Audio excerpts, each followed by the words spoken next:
Well, keeping a focus on this clash between farmers and herders with a view to getting a solution. And we'll have some perspectives coming through from Abuja. Markwe? Well, thank you. Joining us now in the studio here is Emmanuel Bello, who is Senior Special Assistant on Public Affairs to the Taraba State Governor. He's also been a Commissioner for Information in the state, and he's also a journalist. Quite a huge resume. You're welcome to Sunrise Daily. Thank you very much, Markwe. Yeah. Let's start from the things that have just recently happened with the sitting in plenary of the National Assembly yesterday, and we saw what their resolution was.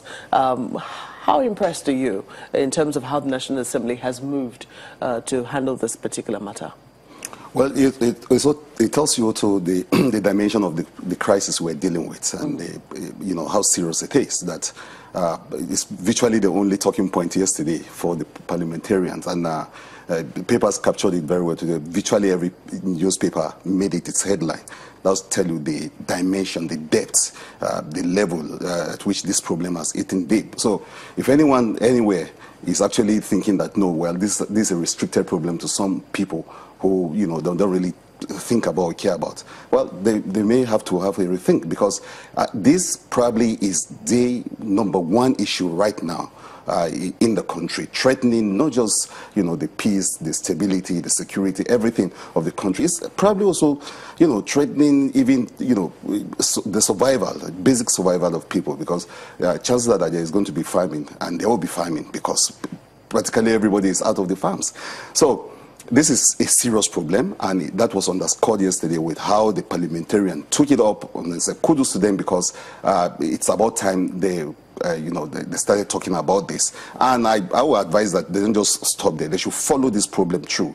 They should follow the resolutions they are making. They should follow the committee works they're doing. They should actually also take out time to visit, you know, some of the affected areas, so to underscore the seriousness of this problem. And it's a good thing too that we that are reporting actually giving a lot of, you know, space to this problem, because in the past there was the tendency to think that it's a problem that is restricted to a place. But all editors today were making it their front page story. So that's how serious it is. I think we should follow through with the story. We should not just stop at making front page headlines with them. We should follow through, do more investigation, and not isolate some places. I see the media, you know, focusing on Benue State. Taraba is probably in category A of this crisis. As we talk, I'm going to tell you why. The Senate has given the Inspector General of Police 14 days to arrest perpetrators of Benue killings.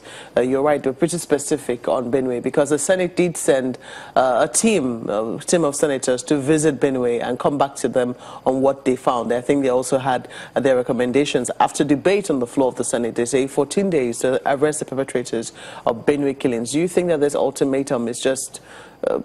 is it just a number? Well, I pray it's not, because in the past experience has been that this is just, you know, a rhetoric, sounding politically correct to just say arrest perpetrators. But that is what needs to happen. You can, with all the killings going on in Taraba, in Benue, and some of these places, you cannot point to any serious arrest made, and that's actually part of the problem. When you have crime and you don't have punishment, you have a continuation of the same thing. And that's part of the issues we're dealing with. We need to see people being punished, you know, arrested, if there's some seriousness, if there's political will on the part of the authority to deal with this thing. We need to see major arrests.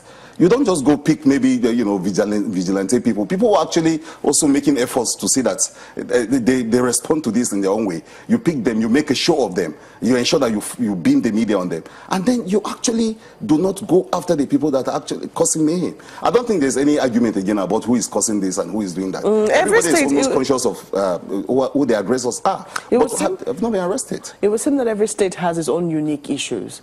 Yes, it's generally under the farmer-herders crisis or clashes, as the case might be. What we've seen in many instances, for some people, they believe it's more of an invasion. In Taraba last year, I think it was about June or July, thereabouts, when some people were killed, quite a number of people we understand were killed. It would seem that the herdsmen, Fulani herdsmen this time around, have been on the receiving end in Taraba. Is that the situation you have there? Well, that is the narrative that is largely out there. And yesterday I was discussing with my colleagues in the media that, look, we have a problem where Benue is seen as a victim and then Taraba is seen as the aggressors. But that's wrong. That's the very wrong way of looking at this problem.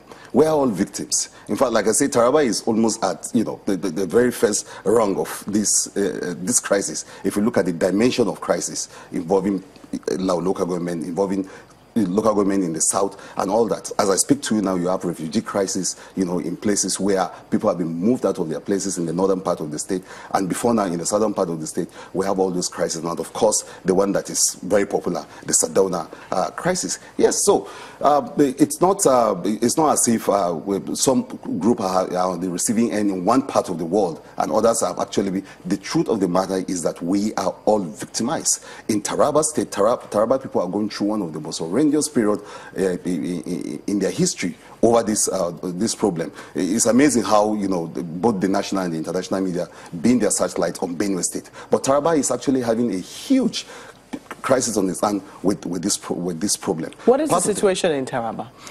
The situation, as I speak to you right now, is one that where first we are mourning the death of one of our members in the House of Assembly, Jose Aide, who was kidnapped, and then of course, so the state is really in front of that. But even before then, you've had all sorts of crises.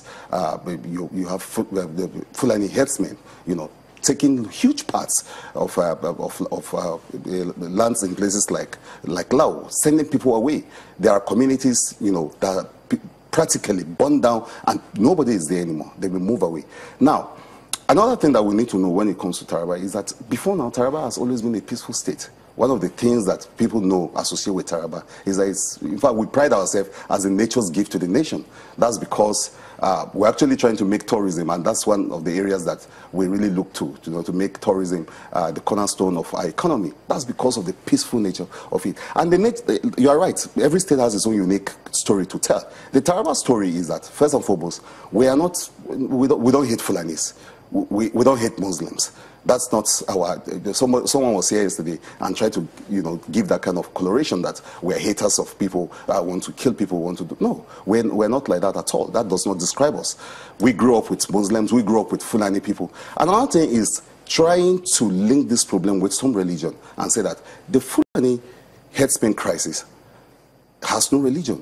It has also no political party. It is a problem that we need to deal with it on the level of criminality. That's how to look at the problem.